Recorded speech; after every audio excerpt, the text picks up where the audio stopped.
Spotted nga sa airport ang nasabing nga pong aktor na si Daniel Padilla. Ito po ay posted ng isang netizen sa kanyang Facebook page na nagngangalang si Jess.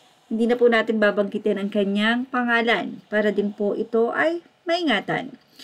But anyway, kahit na nga po sabihin nating itago ang pangalan ng apelyido ni Jess, makikita rin ito sa social media na umabot na nga ang share nito sa 24 share at meron na nga 45 comment. Sa nasabi nga pong caption nitong si Jess, sinabi niyang kanang pa-flight ni mo pa Dubai habang pila sa immigration. Wala damha kasakay nimo si Papa Daniel Padilla, guwapo kaayo, gikilig ko naghimam nako kay nasa likod man ko niya, gikilig kaayo ko. Yan nga ang sinabi ni Jess na alam natin na ito ay salitang Bisaya. Pero kung ito ay itatranslate sa Tagalog, sinabi niya na nandoon nga si Daniel Padilla, nakita niya actually nasa likod siya kung makikita niyo ang kanyang pagbi-video na nakaline or nakapila itong si Daniel Padilla nandoon. Kasama niya ang mga netizen or yung nandoon siya sa tamang pila, walang special treatment. At doon nga, makikita mo na talagang nakatingin sa kanya yung mga tao. Pero walang naglalakas loob na pumunta at makipag-picture kay Daniel. Makikita rin na nakatayo lang si Daniel doon at naghihintay ng kanyang term para makapasok sa nasabi nga pong flight. Well, suppose nga is January 12 to, pero hindi natin alam kung mismong January 12 din ba yung oras ng flight ni Daniel na iyon. Pero mukhang gano'n na nga dahil mukhang excited nga si Jess sa pag-post ng nasabing video. Makikita nyo dito habang naglalakad si Daniel at naghihintay nga ng kanyang turn, lalapit ang gwardiya ng airport. Kasi parang, syempre, for safety na rin ni Daniel at alam natin na controversial ang aktor ngayon.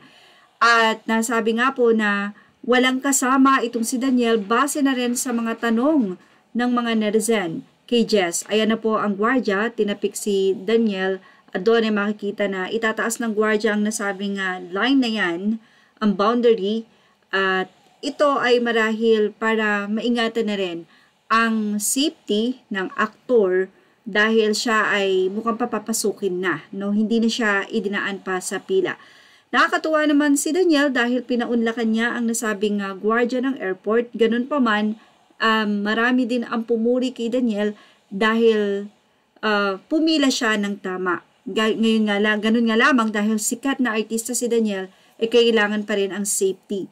Ilang mga netizen naman ang curious kung may kasama daw si Daniel pero makikita nyo na nag-iisa lang siya at maliit na maleta lamang ang daladala ng aktor. So kung ilang araw siyang i-stay dahil ayon nga sa nasabing netizen na nag-post nito ay pa-Dubai ang flight na yon. So ibig sabihin sa Dubai nga pupunta itong si Daniel.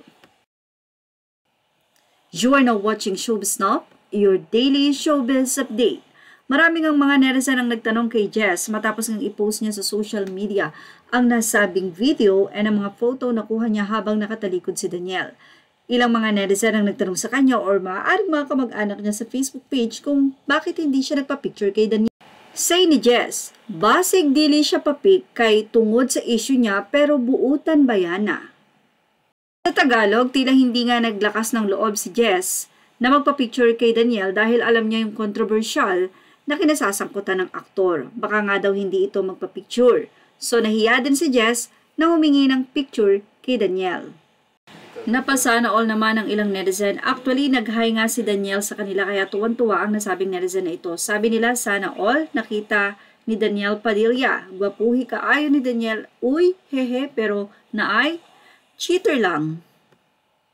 Tanong naman ng nasabing netizen sa nag-post kung sino nga daw ang kasama ni Daniel. Anyway, makikita natin na parang wala naman talagang kasama si Daniel. Well, yan ang ating Showbiz Now update. Images are all credit to the rightful owners and thank you for watching Showbiz Now.